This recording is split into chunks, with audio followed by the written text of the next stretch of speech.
Gênesis capítulo de número 28, versículo de número 10 ao versículo de número 15, nesta oportunidade.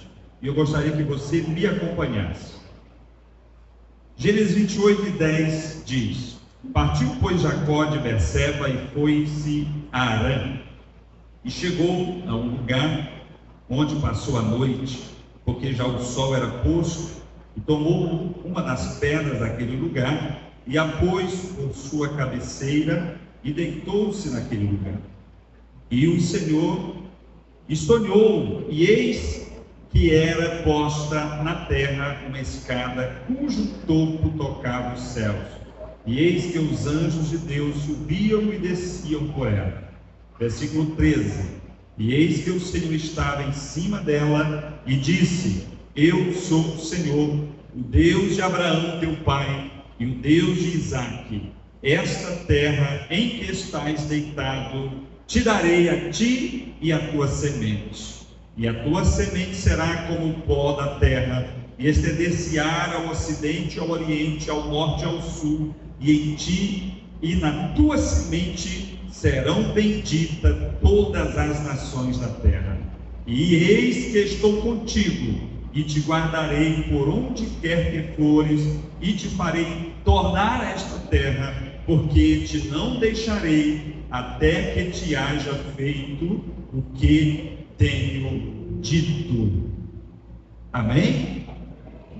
Nós encontramos aqui nesse texto, um dos textos mais conhecidos das Sagradas Escrituras, a fuga de Jacó do seu irmão Esaú, por causa do episódio da primogenitura, da bênção da primogenitura. Os irmãos conhecem muito bem. Jacó precisou se ausentar da casa de seus pais e, orientado pela sua mãe, ele dirigiu-se ali à terra de Harã, dos parentes de Abraão, dos parentes de Sara, pois Sara e Abraão também eram meio irmãos, então eram parentes dos dois.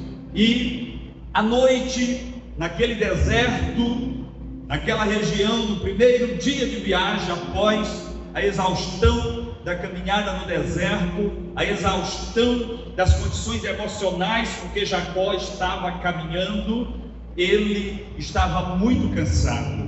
E ele não procurou abrigo numa hospedaria, ele não procurou a cidade para se hospedar. Ele ficou no campo, no deserto mesmo. E ali ele resolveu fazer a sua cama no chão, pegando uma pedra por travesseiro, muito cansado da viagem, muito exausto pela condição em que ele estava, fugindo de seu irmão, da fúria de seu irmão. Ele adormece. E a Bíblia diz que ele tem um sonho. Não foi só um sonho de barriga cheia, não foi um sonho de excesso de enfado, foi um sonho especial.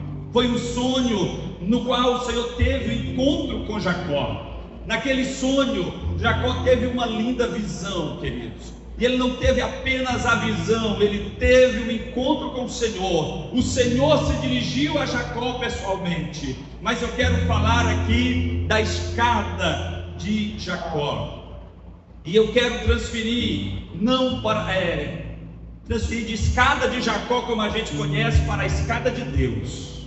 Na verdade, a gente chama de escada de Jacó, porque foi na visão de Jacó. Jacó teve uma visão, mas a escada não era de Jacó, a escada era de Deus. Quando Jacó olha naquela visão, a primeira imagem que ele vê foi uma grande escada.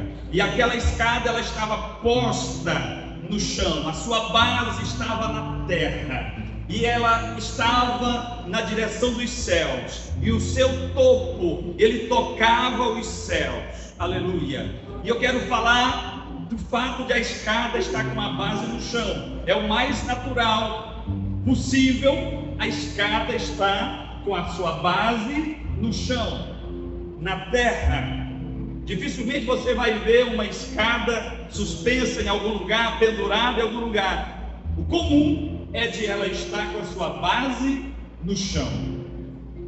É porque é do chão que se começa toda subida. É de baixo que se começa toda conquista.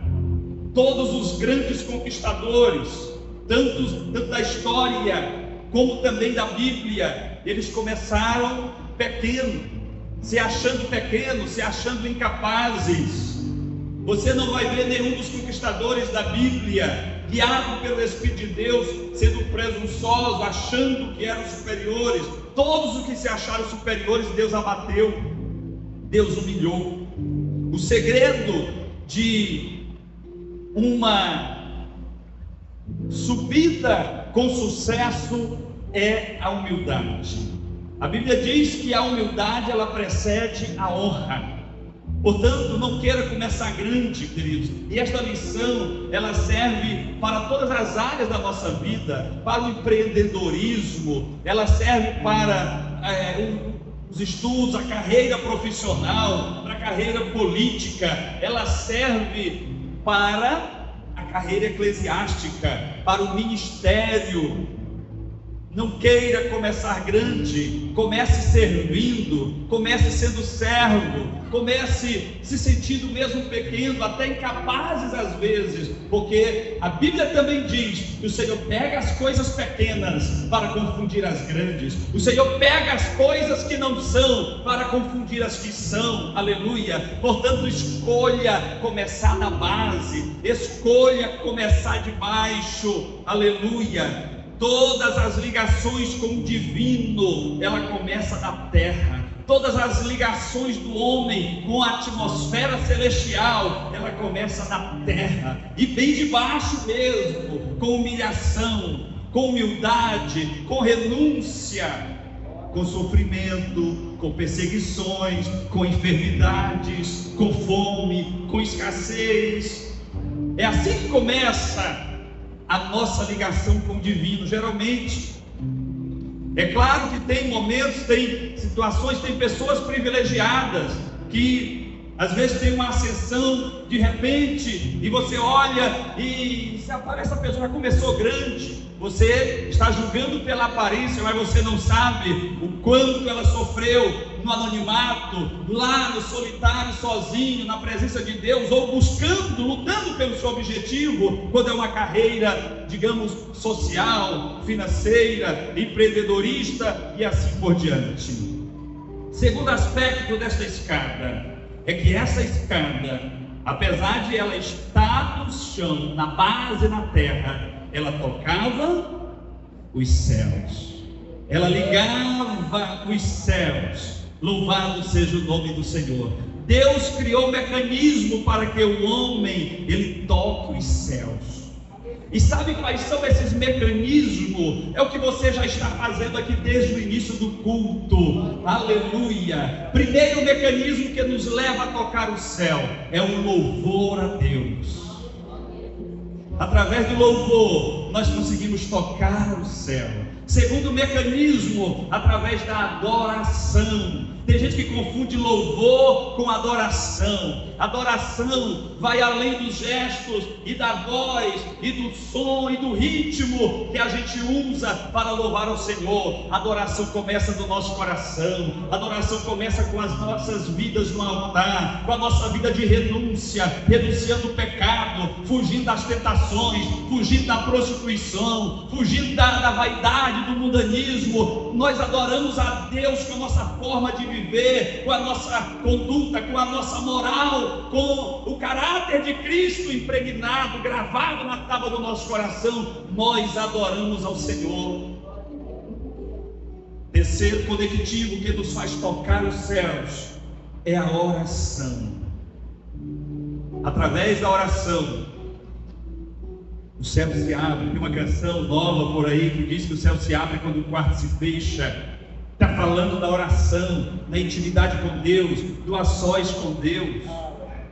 E está cada vez mais raro, está cada vez mais complexo a gente conseguir levar o povo de Deus a orar, a igreja se manifestar para orar, os irmãos individualmente terem tempo para orar, porque nós vivemos um ativismo terrível, tremendo na nossa geração. E mesmo que a gente não seja um grande empresário, mesmo que a gente não seja um grande político, mesmo que a gente não seja um grande influenciador social, nós não temos tempo para tanta coisa, queridos.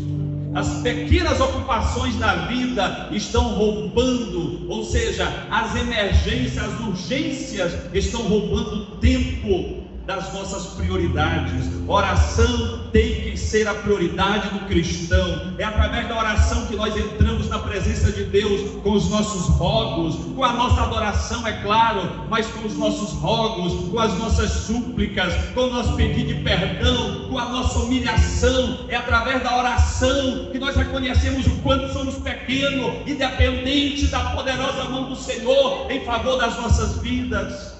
É através da oração que nós alcançamos o impossível. É através da oração que as promessas do Senhor nos alcançam. Louvado seja o nome do Senhor. Aleluia. O crente, ele precisa estar com os pés no chão, firme, na base. Mas o crente, apesar de estar com os pés no chão, ele precisa andar com a cabeça nos céus, na presença de Deus, porque a escada de Deus, ela está firmada, ela começa a base no chão, mas ela liga ao trono, à presença de Deus, aonde Deus está. O terceiro aspecto dessa escada, na visão de Jacó, é que ela era usada por anjos. Você já viu anjo precisar de escada, amados? O anjo, ele não precisa de meio de transporte. O anjo é uma criatura espiritual, é um ministro de Deus. Ele rasga o espaço sideral em fração de segundo. Mas aquela lição dos anjos subindo e descendo naquela escada, ela nos traz uma lição prática para as nossas vidas. Nos momentos que nós não estivermos dando conta de caminhar, de continuar nossa caminhada, o Senhor, ele envia anjos para nos guardar, ele envia anjos para nos fortalecer, ele envia anjos para nos livrar, ele envia anjos para nos socorrer, para nos levantar, para nos sustentar, para nos fortalecer. Louvado seja o nome do Senhor. E isso é bíblico, pastor? É bíblico. A Bíblia diz que quando Jesus ele vence Satanás na tentação, os anjos dos céus chegaram e serviram ao Senhor, serviram-no ali para a glória de Deus. Os anjos estão a serviço daqueles a quem o Senhor escolheu, daqueles a quem o Senhor chamou. Uma outra lição que nós aprendemos, queridos, é que na escada que nos conduz à Canaã celestial, nós vivemos altos e baixos. Os anjos subiam e desciam.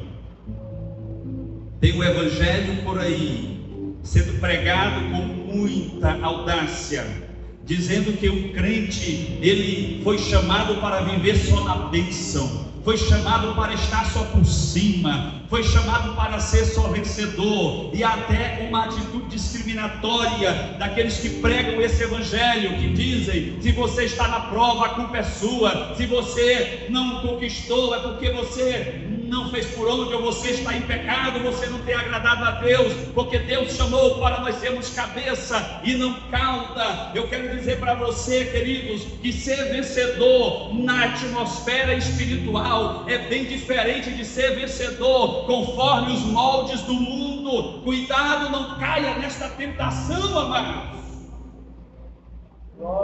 Você se lembra de Paulo? Quando ele escreve dizendo: combati o bom combate, acabei a carreira e guardei a fé. Para o mundo, combater o bom combate é ser vitorioso, é fazer aquilo que gosta, é ser feliz naquilo que faz. Acabar a carreira com honra é acabar com aplausos, com fogos de artifício, com tapete vermelho, com like nas redes sociais, com notas nos grandes jornais. Mas para Cristo, acabar sendo vitorioso, terminar a carreira com vitória, é ser fiel até a morte, independente do que te espera daqui a pouco. É você não negar a Cristo, é você permanecer feliz na presença do Senhor, é você ser grato ao Senhor. Paulo sabia que o que esperava ele não era coisa boa. Quando ele escreve a segunda carta a Timóteo, ele já sente o cheiro de morte, ele já sente que ele estava prestes a ser oferecido como oferta, como oblação ao Senhor. Ele estava se referindo numa figura de linguagem, a sua morte que estava se aproximando. Mesmo assim, ele escreve aos Filipenses a carta chamada Carta da Alegria, quando ele já sabia da sua condenação, como ele já estava preso agora em uma cela solitária, uma cela úmida e quente, não estava mais em uma casa alugada, como na primeira prisão.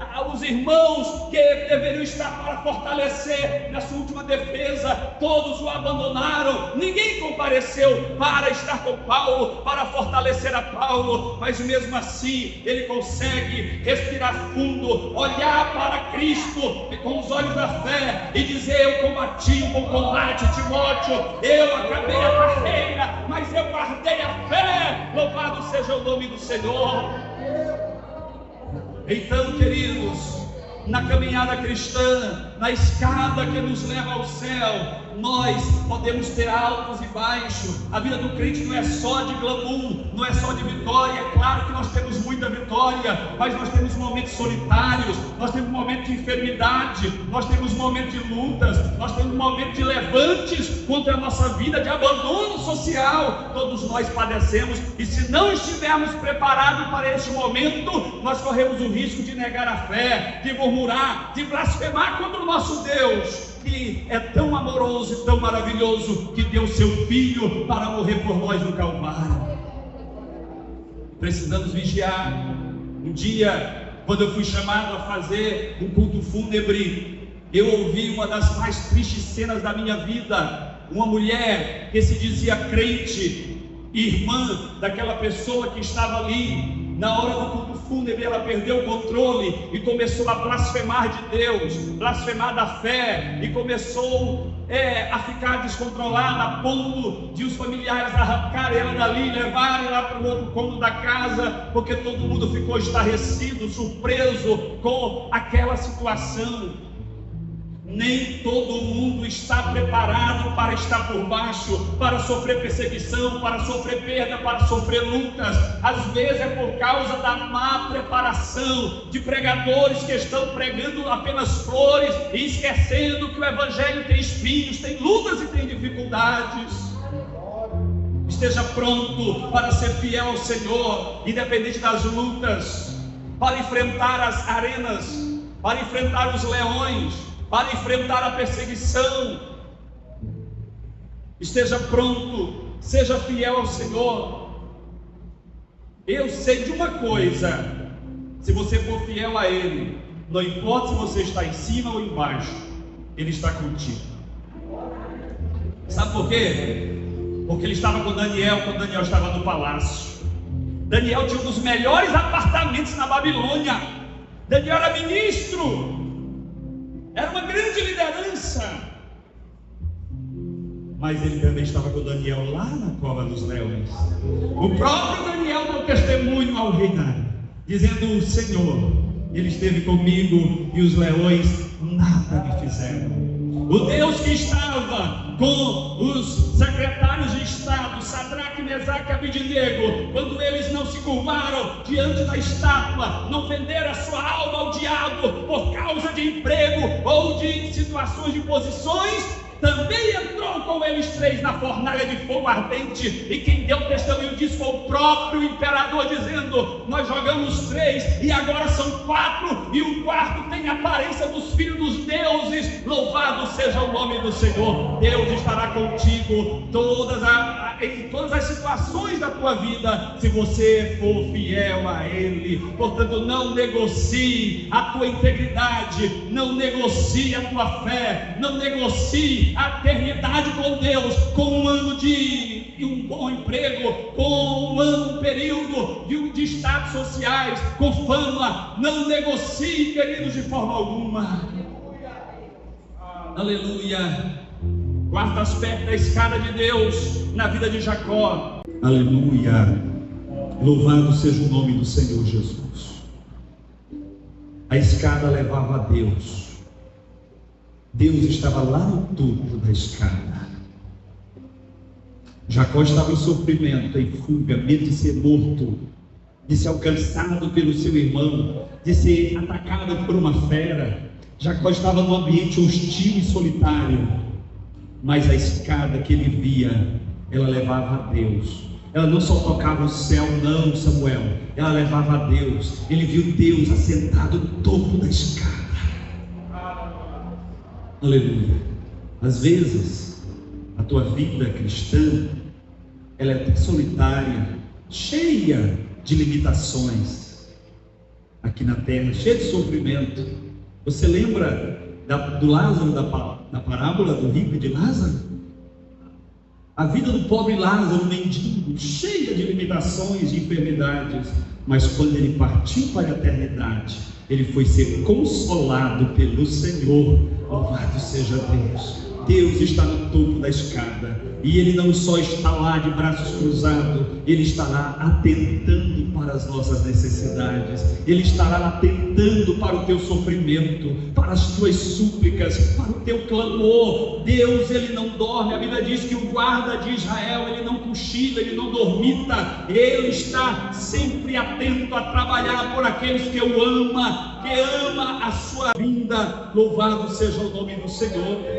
Deus, Ele é soberano e Ele está no controle da tua vida. Essa escada tem um ser maravilhoso lá, está velando pela tua vida. Não importa o que você tem passado, não importa, queridos, o tamanho das tuas dificuldades, Deus construiu uma escada para você. E qual é a minha escada, pastor? É o teu relacionamento com Deus. No dia que você entregou a tua vida a Jesus, foi posta uma escada na tua frente, e desde esse dia o Senhor ordena anjos a teu respeito. O Senhor cuida de ti. Desde esse dia o Senhor tem cuidado das tuas necessidades. Aleluia. Nimrod, amados, ainda no Gênesis, construiu uma torre chamada Torre de Babel para acessar os céus, mas nunca conseguiu chegar lá. Deus construiu uma escada para Jacó, e nesta escada Jacó é levado ao topo, à presença de Deus. E ele não só foi levado à presença de Deus, queridos, mas o quinto aspecto dessa escada é que Jacó, ele também ouviu a voz de Deus. E se você for observar o versículo de número 13, está escrito assim, olha só: e eis que o Senhor estava em cima dela e disse: eu sou o Senhor, o Deus de Abraão teu pai, e o Deus de Isaque. Aleluia. Deus pessoalmente fala com Jacó, assim como falou com Salomão, assim como falou com Moisés, assim como falou com Davi, assim como falou com grandes homens de Deus. Deus também falou com Jacó, e ele não apenas se identificou como o Deus dos seus pais, mas ele trouxe uma promessa maravilhosa. Mas eu quero ficar aqui no fato de ouvir a voz de Deus. Aleluia. A Bíblia diz lá em Apocalipse: quem tem ouvidos, ouça o que o Espírito diz à igreja. Irmãos, tem um segredo com Deus, o fato de ouvir a voz de Deus. O Senhor nos conclama a dar ouvido à sua voz. Dar ouvido significa ouvir e obedecer, colocar no seu coração, terem autoestima. Louvado seja o nome do Senhor.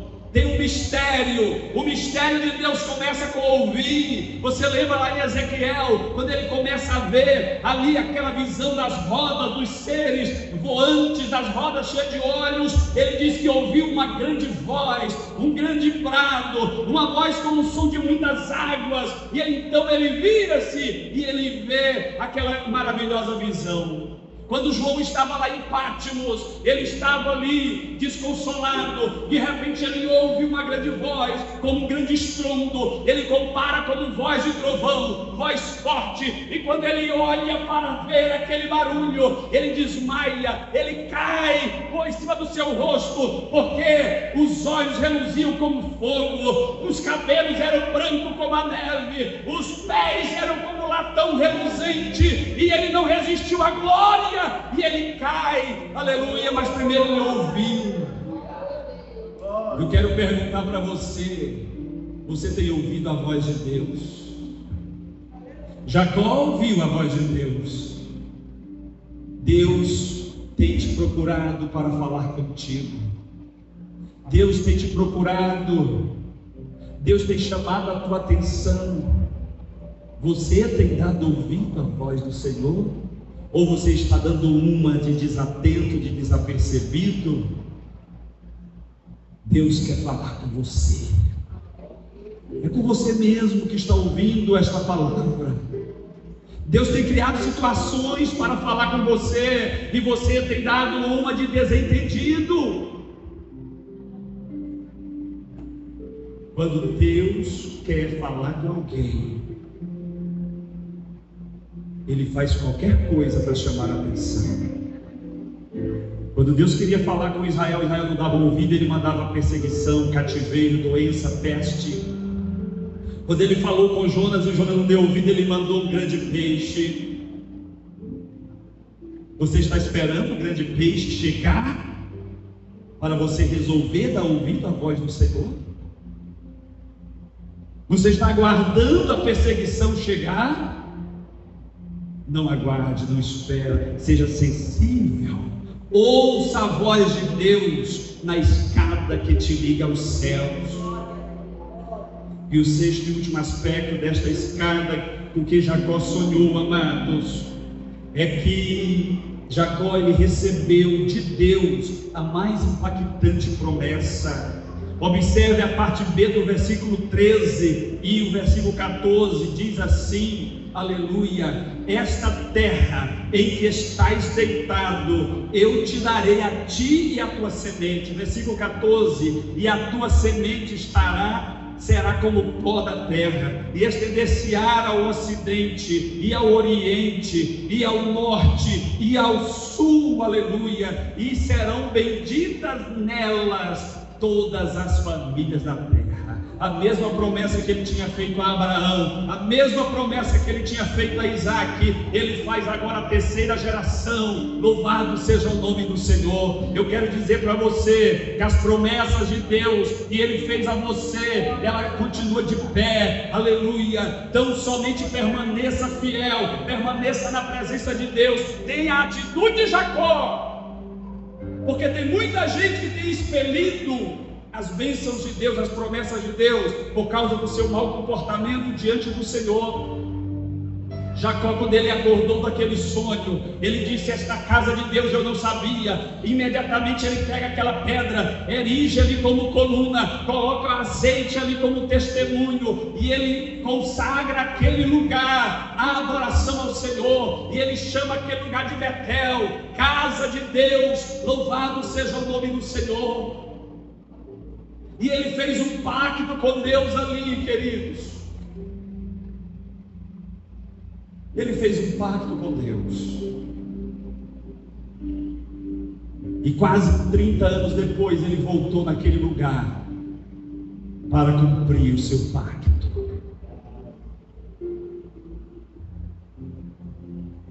Quantos pactos você já fez com Deus? Quantos votos não cumpridos, hein? Quantas promessas esquecidas, que só lembrou na hora da dor, da tribulação, da perda, da perseguição,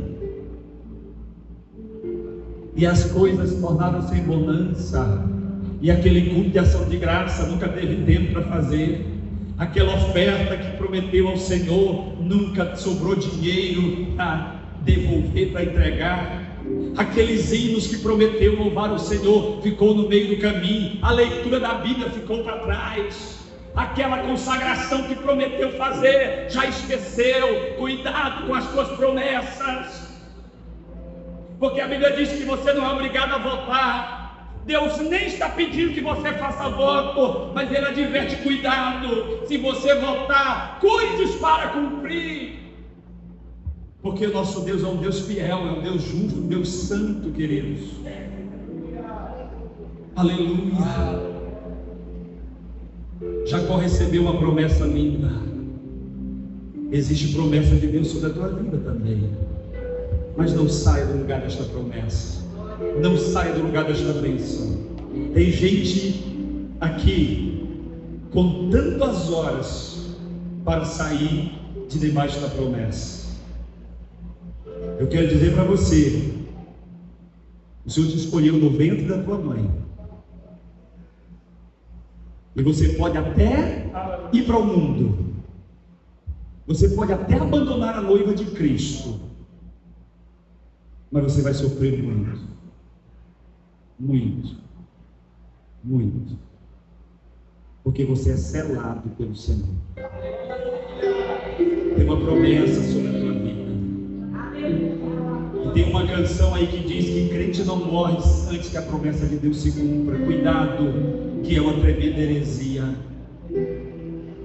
Se você sair do lugar da promessa,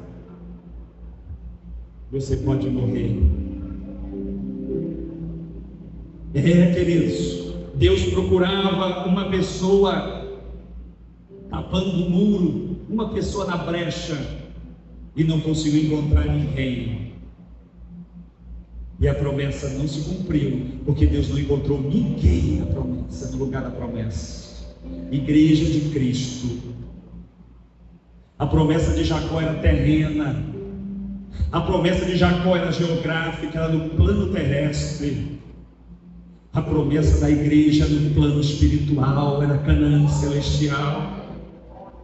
Aleluia, não se envolva, não se enrole demais com as coisas desta vida. A tua promessa é subir a escada, o topo desta escada, encontrar-se com o teu Deus, abraçá-lo, prostrar os seus pés e adorá-lo pessoalmente. Esta promessa que repousa sobre a igreja, não negocie esta promessa, amados. Seja crente, seja genuinamente crente, santo diante do Senhor, porque tem muita gente confundindo ser evangélico com ser salvo. Tem muita gente confundindo ser crente com ter o nome escrito no livro da vida. Jesus vem buscar uma igreja santa, imaculada. Imaculada é sem mancha, é sem defeito, é sem pecado. Ah, pastor, mas então não vai subir ninguém, porque todo mundo é pecador. Nós somos pecadores remidos. Nós somos geração eleita, sacerdócio real, nação santa, povo adquirido pelo sangue de Cristo. O pecado não deve ter influência mais sobre as nossas vidas. Quem não tem pecado que atire a primeira pedra. Você está sendo crente para ir para o inferno, ou você está sendo crente para ser arrebatado no arrebatamento da igreja? Porque se você estiver flertando com o pecado, se você insistir em conviver com o pecado, com os maus costumes do mundo, o arrebatamento vai acontecer menos para você. Aqui não é um clube social, amados. Aqui é um lugar de renúncia. Renuncie todos os teus pecados. Aleluia. Vamos ficar de pé. Eu quero orar com você. Eu quero orar por você. Jesus está voltando, amados. E o Senhor está aqui hoje no topo da escada dizendo: vinde a mim, e de maneira nenhuma eu lançarei fora aqueles que me amam. Aleluia. O Senhor mostrou uma escada para Jacó, uma escada simbólica. Sabe qual é a escada que Ele mostra hoje? É o seu Filho, Jesus, que Ele deu, conforme está em João 3,16. Porque Deus amou o mundo de tal maneira que deu seu Filho unigênito, para que todo aquele que nele crê não pereça, não pereça, não pereça. Não perecer não ser condenado, não perecer não é ser lançado no inferno, não perecer é não ser lançado no lago de fogo, não perecer é ter o nome escrito no livro da vida, não perecer é estar pronto para ouvir o soar da trombeta de Deus. Aleluia, todo mundo está preparado?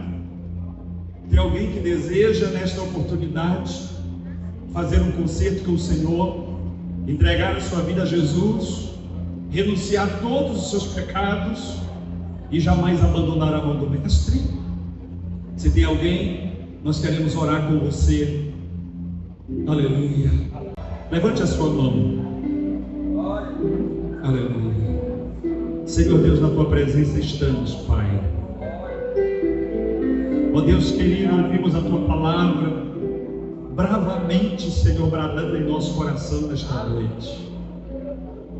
Entendemos que precisamos mais de Ti, que precisamos de mais disposição, Senhor, para nos submeter à Tua vontade, para nos submeter à Tua palavra, Senhor. Precisamos de mais disposição para renunciar, Deus, os prazeres do mundo, Senhor. Não nos conformar, não andar conforme o mundo, Senhor. Nós somos diferentes, fomos chamados para ser diferentes. Recebemos o selo do Espírito Santo nas nossas vidas, Senhor. E queremos ser achados dignos, Pai. Porque, Senhor, não são os nossos atos, é o sangue de Jesus que nos purifica de todo pecado e que nos torna aptos. Nos torna aptos a ouvir o soar da trombeta de Deus. Eu ministro sobre a tua igreja, Senhor, nesta hora. Ó Deus querido, uma unção de quebrantamento, uma unção, Senhor, de temor. Eu ministro sobre a tua igreja agora, Senhor, uma unção de avivamento. Que caia por terra, Senhor, todo sensualismo, que caia por terra todo modismo, todo mundanismo, Senhor. Ó Deus, a tua igreja, Senhor, seja pura como as pombas, ó Pai. Seja alva mais do que a neve, branca mais do que a branca lã, Senhor, e que não ache a tua igreja nenhuma ruga, nenhuma mácula, e o teu nome seja glorificado, Senhor. Que na nossa casa, que no nosso lar, ó Deus querido, teu nome seja glorificado, que os nossos filhos vejam em nós, Senhor, uma vida de piedade cristã, que nós consigamos ensinar para os nossos filhos, Senhor, a tua palavra, de manhã, de tarde, andando no caminho, acertando-se em casa, ao deitar, ao levantar, Senhor, nós possamos cumprir com o nosso papel, com a nossa responsabilidade de pai cristão. Ó Deus, que o nosso coração esteja voltado para Ti, as prioridades, Senhor, que é o louvor, a adoração e a oração, Senhor. Quantos já não tem tempo de orar, Senhor? Quantos já não tem tempo de ler a Tua palavra? Mas neste momento, Pai, nós clamamos ao Senhor. Ó Deus, que caia por terra, Senhor. Ó Deus, todo entretenimento que leva a Tua igreja para longe de Ti, Senhor. E o Teu povo, Pai, busque a Tua palavra, busque a Tua presença, Senhor. Porque na Tua presença há fartura de alegria, Pai. Eu oro, Senhor, agradecido em o nome do Senhor. Eu oro, Senhor, por uma semana vitoriosa, por uma semana cheia da Tua graça, cheia da Tua bênção, Senhor. Que o Teu Espírito Santo repouse sobre cada vida, sobre cada adorador, ó Pai. Oramos, Senhor, em o nome de Jesus, que vive e que reina para sempre. Amém.